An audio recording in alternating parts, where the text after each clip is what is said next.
Laughter went ahead. That's how it is in the valley. Rumors run faster than horses. Everyone heard the same thing. Cord dragged the safe. Rusty. Huge. No one needs it. Some shook their heads. Others wagged their fingers at their temples. He was silent. He knew how to be silent. The morning was simple. 1 cup of bitter coffee. Silence in the house. The barn breathes old wood. The field is waiting. The sky is pale. The dust is dry. Today he will dig a drainage. The foundation will not withstand the autumn waters. We must get ahead of the downpours. The shovel entered the ground. The soil obediently crumbled. The rhythm was even. Step.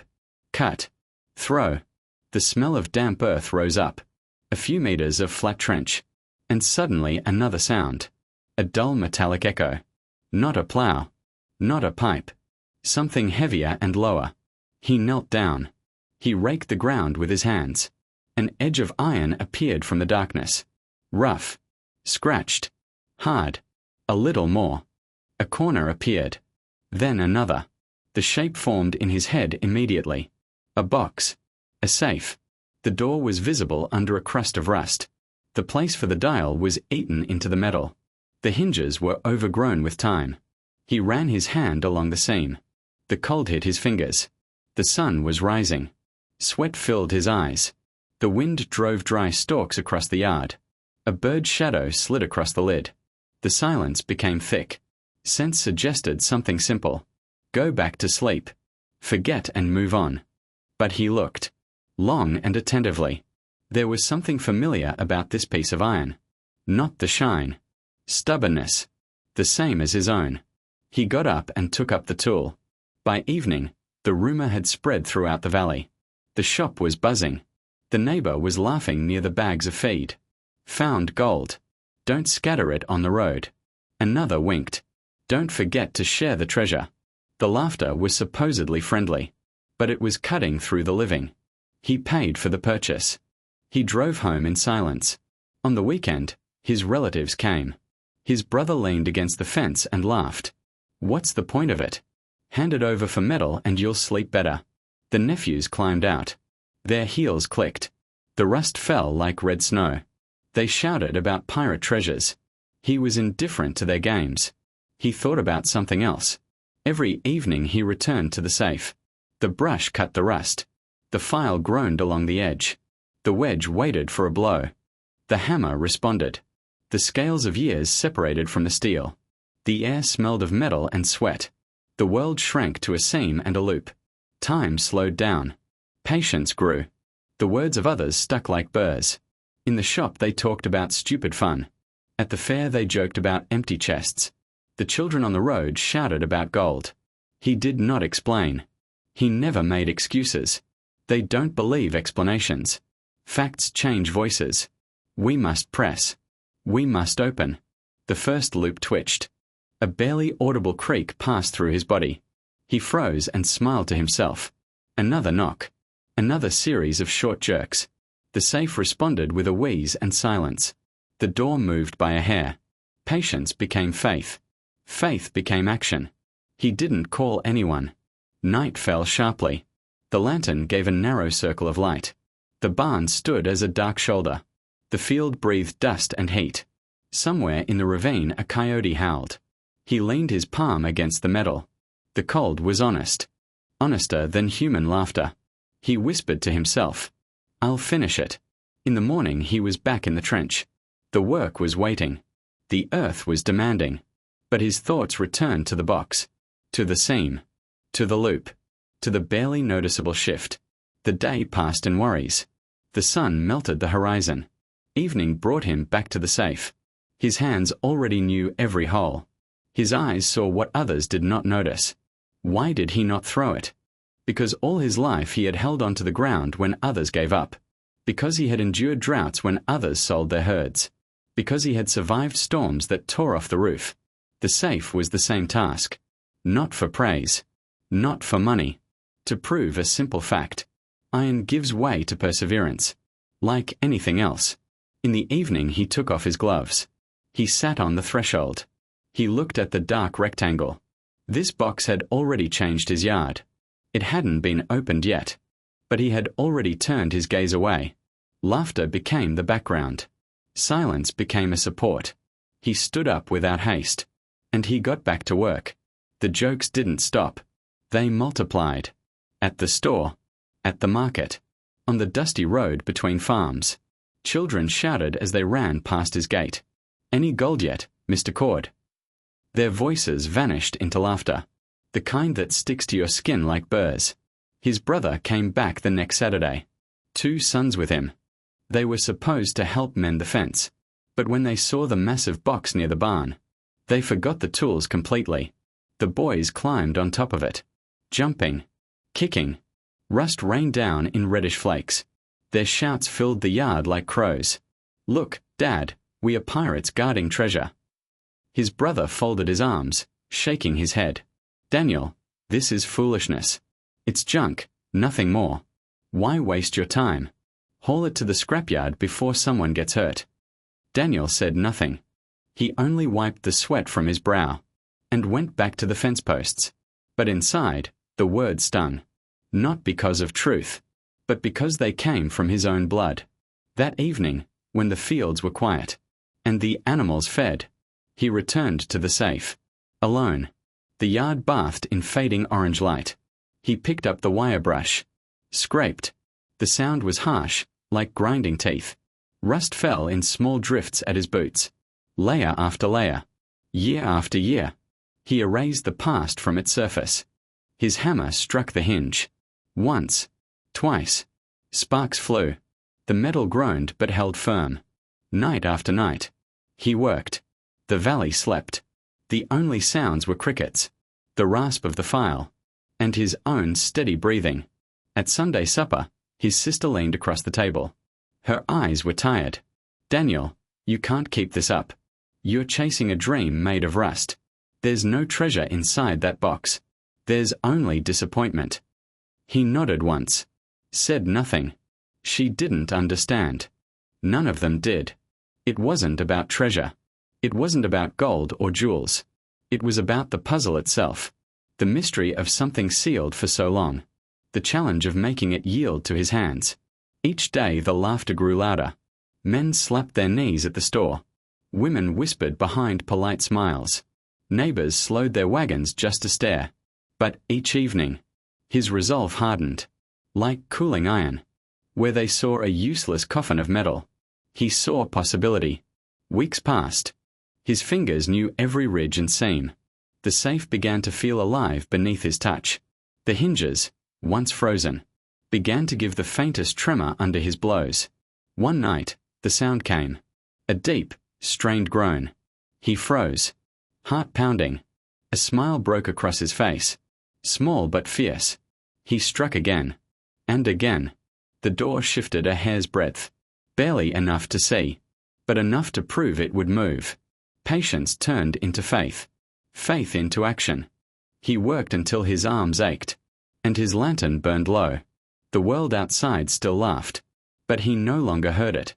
The safe was speaking to him now, and its voice was louder than their ridicule. The door gave way with a scream of metal. It was so loud it startled him. For a moment, Daniel just stared, breathless. The valley was quiet behind him. The barn a dark silhouette. The air sharp with rust and dust. He pulled the door wider. Rust flaked down like red snow. The inside came into view. And with it, confusion. No gold. No silver. No stacks of bills. Only pipes. Thin, narrow, corroded pipes. Shallow trays filled with layers of sand and charcoal. Warped metal screens, brittle with age. And at the very bottom, a delicate nest of gears, frozen in place by time. Daniel blinked. This wasn't what anyone expected. This wasn't even what he expected. It looked less like a safe, and more like the insides of a strange machine. He crouched, hands trembling, and touched one of the trays. Grains of blackened charcoal stuck to his skin. He lifted a small pipe, turned it over in the fading light. Holes ran along its side in a pattern, too precise to be random. Someone had built this for a reason. Someone had repurposed this old safe long ago. But why bury it behind a barn? Why hide it under soil and silence? That night, he couldn't sleep. He lay awake staring at the ceiling, hearing the creak of the house, feeling the mystery gnaw at him. Not treasure, not wealth, but purpose. At dawn, he carried a bucket of creek water to the yard. He poured it slowly into the top tray. The water seeped down through the layers of sand and charcoal, dripped into the second tray, and then the third. When it came out the bottom, it looked different, still cloudy, but less foul, less heavy with mud and grit. His heart thudded. A possibility took shape. Could this thing, clean water, could that be its purpose? That evening, he tried again. Another bucket. This time, slower. The same result. A small but visible change. The laughter didn't stop. Neighbors called out jokes from the road. Brewing moonshine in there, Daniel. Careful. Don't blow yourself up. The sound of their cackling faded down the lane. But Daniel didn't look up. He didn't answer. While they mocked, he studied the strange machine. He mapped every pipe, every tray, every stubborn, ancient gear. Some pieces were too far gone. Rust crumbled at his touch, but others held strong. He scavenged scrap from old farm tools, hammered tin into shape, cut leather into seals. Little by little, he began to rebuild what had been lost.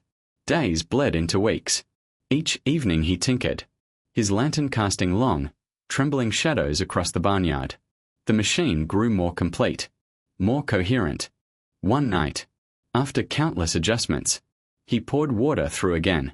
It flowed smoothly this time, trickling down in a precise pattern. The stream that emerged at the bottom was clearer than before, crisper, almost pure. Daniel lifted the cup to his lips, hesitated, then drank. The taste was cold and sharp, clean, alive. A small laugh escaped him. Not bitter, not mocking, triumphant. This wasn't junk. It wasn't madness. It was the seed of something larger, a machine that could change everything. But he kept his secret close. The valley would only see failure and folly. For now, it was his alone. His mystery, his fight, and his hope. Summer arrived like a hammer. The sun hung heavy over the valley. Day after day, the heat grew harsher. Grass turned brittle. Hills shimmered like they were on fire. Dust rose with every step, clinging to skin and lungs. At first, people laughed about the weather. They told stories of dry years past. Nothing new, they said. We've seen worse. But then the river slowed. Its current thinned to a trickle. Wells began to drop lower and lower. Buckets scraped against mud instead of water. The liquid that did rise smelled sharp and sour. Sulfur and decay. Cattle refused to drink. Children gagged after a single sip. Sickness crept through the valley like a shadow. The laughter died. Whispers replaced it. Worried voices in the store. Mothers crying quietly over fevers. Fathers digging frantic new holes in dry ground. Nothing worked. Daniel watched it all in silence. The same neighbors who had mocked him now had desperation in their eyes. But still, he said nothing. Not yet. Each night, he returned to his strange machine. He adjusted valves, carved new seals from scraps of leather, rebuilt filters with sand, charcoal, and stone. His hands moved with purpose. The gears inside clicked softly, like a heartbeat growing stronger. The idea was no longer theory. It worked. He had seen it. He had tasted it. Now the machine was ready to show the world. And the world was finally desperate enough to listen. One evening, a group of riders appeared at his gate. No laughter now. Just grim, sleepless faces. At the front was Rebecca Moore, the young woman from the farm across the valley. "Daniel," she said, breathless from the ride. "We've heard rumors. They say you've built something with that safe. If it's true, please, you must show us. The wells are poison. Children are dying." Daniel didn't answer at first. He simply studied them. Samuel Wright was there too, the man who'd mocked him the loudest. His eyes were hollow with fear. Daniel turned without a word and walked to the machine. The safe stood open, its insides gleaming faintly in the lantern light. Pipes curled like veins. Filters layered like lungs. Gears ready to spin. He lifted a barrel filled with foul river water. The smell made people gag and turn away. Even the horses shifted uneasily. Daniel poured the water into the top. For a heartbeat. Nothing happened. Just silence. Then a soft hum. The gears began to move. Slow and steady. Valves shifted with gentle clicks. The water trickled down, disappearing through hidden channels. The crowd held its breath. And then, from the spout at the bottom, a thin stream appeared. Clear. Cold. Pure. Gasps broke the stillness. Samuel staggered forward. That's impossible, he whispered. Rebecca stepped closer. Her voice trembled. Let me try. Daniel filled a cup and handed it to her. She drank without hesitation. Her eyes widened. It's clean, she breathed. It's fresh. Samuel snatched the cup, drank deeply, and stared at Daniel as if seeing him for the first time. Others rushed forward, hands shaking as they took turns drinking. Disbelief turned to awe, or turned to tears. Mothers held their children close. Old men muttered prayers. For the first time in weeks, hope returned to the valley. Virgil Moore, Rebecca's father, arrived late. He was the wealthiest rancher around, the man everyone had once feared. He dismounted slowly, his sharp eyes scanning the machine. What have you done here, Cord? His voice was low, careful. Daniel met his gaze calmly. Nothing more than what needed doing. Clean water when there was none. Virgil said nothing, but in his silence, there was recognition. The balance of power had shifted. Water was survival. And now, survival flowed from Daniel's yard. As the crowd dispersed, people whispered in awe. Some wept openly. Others looked back again and again, as if afraid the miracle might vanish. The laughter was gone. Forever. The next morning, they came back. Not a few, but dozens. Families with wagons and barrels. Children clutching empty cups. Faces worn with fear and sleepless nights. No one laughed now. No one mocked. They waited in silence, like pilgrims at a sacred place. Daniel stood by the machine, his hands steady. He gestured for them to bring their water forward. Buckets filled with foul river sludge. Wells gone sour. Desperation carried in every drop. One by one, he poured it into the top of the safe. The machine hummed softly, gears turning with patient rhythm. Dirty water vanished into its hidden heart. Moments later, clear water spilled from the spout. Clean. Cold. Alive. The first mother knelt, holding her child to the stream. The boy drank deeply, then smiled for the first time in weeks. Tears rolled down her face. The others crowded forward. Old men raised trembling hands, cupping the miracle like fragile glass. Each sip was a prayer answered, each drop a promise kept. By midday, the line stretched down the road. Wagons creaked under the weight of barrels. The barnyard filled with murmurs of gratitude, whispers of or replaced every cruel joke that had once followed Daniel's name. Some tried to pay him. Coins thrust into his hands. But he always shook his head. This isn't for sale, he said simply. It's for everyone. No one argued. They understood. This was more than water. It was survival. It was hope. The change came fast.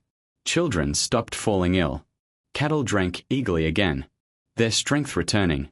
The air smelled cleaner, as though the valley itself was healing. The town's doctor visited one afternoon. Skeptical. Proud. He tested the water carefully. Then he looked at Daniel, astonishment breaking his stern face. You've done more good than all my medicines, he admitted. But not everyone felt gratitude. In the corners of the town, whispers rose again. Not mocking now, but dangerous. Men who once controlled the valley, through their deep wells and rich land, felt their power slipping away. Virgil Moore most of all. 4 generations. Families like his had ruled by scarcity. When water was rare, people bent to those who had it. Now, that balance was gone. Virgil came to Daniel quietly, his voice low and sharp. Name your price, he demanded. I'll buy it. The machine. The design. Everything. Daniel shook his head. It's not mine to sell. It belongs to the valley. For a moment, Virgil's face hardened, a storm behind his eyes. But he said nothing, only turned and rode away. Rebecca Moore came often in those days, sometimes on horseback, sometimes walking with her brothers. Unlike the others, she asked questions. Real questions. How do the gears turn without stopping? Why do the filters never clog? What makes the water flow so evenly?